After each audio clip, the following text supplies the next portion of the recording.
The exam format. The exam is really well written. We've got a very good examiner now in F8, and she really knows what she's doing. And I like the exam format. It makes perfect sense to me. It's a compulsory paper of 100 marks.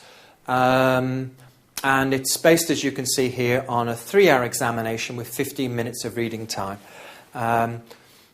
Essentially, what you do is you write for the 3 hours, and then in the 15 minutes of reading time leading up to that 3 hours of writing, you spend your time, not very long, is it, 15 minutes, but you spend your time 15 minutes working out what order you're going to do the questions in and trying to work out which are the tricky bits of the exam, which are the easy bits of the exam, and trying to make sure you get your timing right and, also getting hold of your nerves and so on.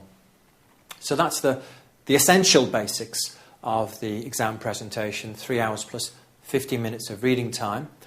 In more detail, there are 5 questions. Let's just read what it says here and then I'll go through it.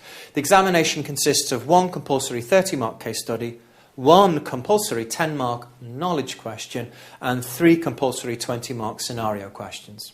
Yeah, the exam is based upon 5 questions. Question 1, question 2, question 3, question 4, question 5. Question 1 is the big 30-mark case study. Question 2 is what's called a knowledge question, and it literally is just learning and regurgitation. What are the 5 ethical principles in the ACCA? 5 marks. And you just regurgitate it. I teach it to you, you learn it, and then you regurgitate it onto the page. That's those 10 marks for question 2, the knowledge question. And then question 3, 4 and 5 are scenario-based questions. But let me just do that again. Question 1 is a case study. Question 2 is the knowledge question. And question 3, 4 and 5 are 20-mark case studies. What that really means is there are 90 marks of scenario-based analytical type answers and 10 marks of knowledge dumping, which shows you really, doesn't it? I mean, knowledge is the main thing in F8, there's no doubt about it. But even once you've got the knowledge at this fundamental level, there's still a lot of application. You can't really do audit without auditing a company, and companies have real things going on, and you have to accommodate those real things going on by analysing the scenario. So a case study just means a big scenario. So you've got a case study for question 1, and then for question 3, 4 and 5, you've got these mini case studies called scenarios. So it's 90 marks of scenario-based answers with 10 marks of pure knowledge dumping answers. That's probably enough to give you a flavour, but I'll give you a little bit more. What I'll do is I'll talk about question 3, 4 and 5. Approximately what the examiner does is when she's examining something that's towards the beginning of audit, she puts it in question 3. So that might be something like risk and planning. When she's doing the middle of audit, which might be, for example, using the work of internal auditors, in the middle of audit, she'll put it in question 4. And when she's at the end of an audit, maybe looking at audit review and reporting, then she goes for question 5. So, approximately speaking, it's question 3, beginning, question 4, middle, question 5, end. Okay? Question 1 is the core, and that's, mostly, although it bounces around, mostly your control testing and your substantive testing.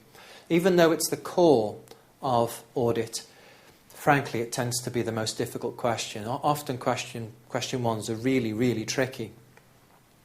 And because question 1s are so tricky, most students do tend to start the examination with question 2, and then they do 3, 4, 5, and then they come back to question 1. Okay, so we've had a nice little chat about how the exam works out. Let's have a look at the next slide.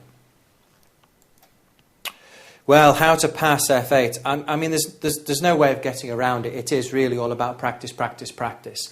There's a temptation, especially for those of you that have no classroom-based education, for you simply to sit and watch these videos. It doesn't really work. You will learn, of course, if you just sit and watch the videos, but you probably won't learn enough to pass. What you really need to do to learn enough to pass is watch the videos and then try the questions yourself and really actively try and learn it. And that's what F8 comes down to.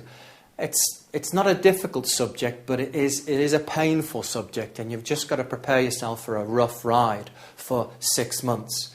I mean, 6 months, it's a long time, isn't it? But I guess you can afford 6 months of your life to get your F8, to then get your ACCA and get on with the rest of your life. And that really, I could say more, about how to pass F8, but if I did, I think I would come away from the real key issue with F8, which is students tend to just let it ride, hope for the best, and then it catches up with them and they don't have enough knowledge, they don't have enough skills, and when they get into the exam, they just don't quite make it.